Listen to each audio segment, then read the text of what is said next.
Law number 17 is the law of priorities. So we're going to dive right into this here. Leaders understand that activity is not necessarily accomplishment. So you're never going to advance to a point where you no longer need to prioritize your day.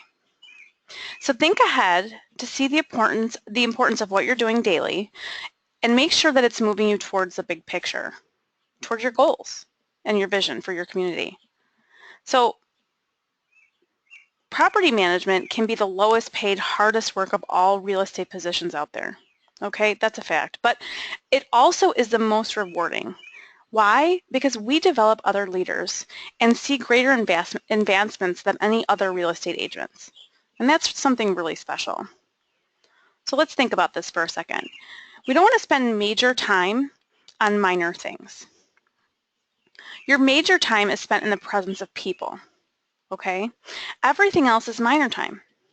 So I know that you have reports and deposits and whatnot. I see the calendar. I know that that is a tough part of the day or every day. But if you're just going along the motions of doing these tasks to check them off the list, you're missing the point of leadership. In the process of developing people, you really will fall in love with helping people, with watching people achieve their goals and their dreams. Everything you're doing, you should be teaching someone else to do. I think that's really important. I'm going to repeat that. Everything you're doing at work, you should be teaching someone else to do. So what's going to get you going towards the highest results of your time? You either got to prioritize your day or you're going to be agonizing throughout it. Don't let the day run you. You run it.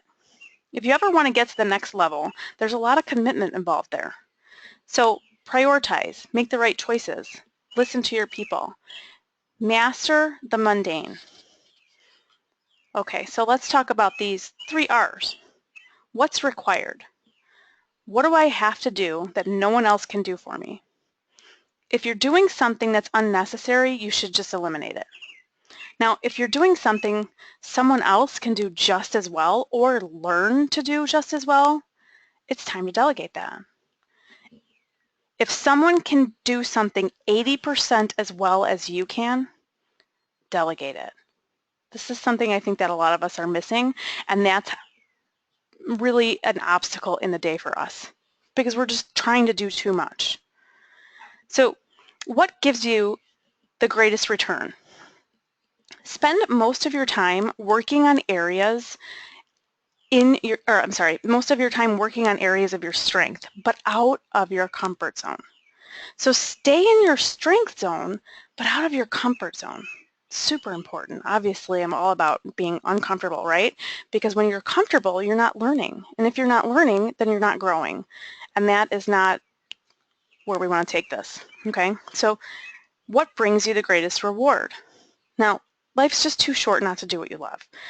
Your personal interests energize you and they keep you passionate. Passion is the fuel to keep you going, okay? So here's some questions that I want to have you guys kind of think about right now.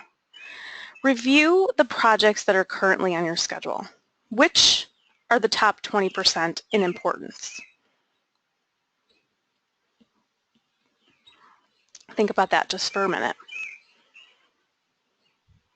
How much of your time are you devoting to that top 20% of your projects?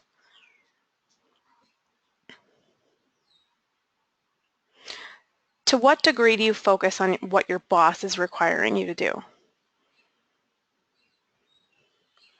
How much of your time do you spend on the tasks that bring you the greatest return? Think about this for a second. If an opportunity comes to you, what criteria are you using to decide if you're going to take it or not? These are some thought-provoking questions that definitely will help you in mastering law number 17, which is the law of priorities.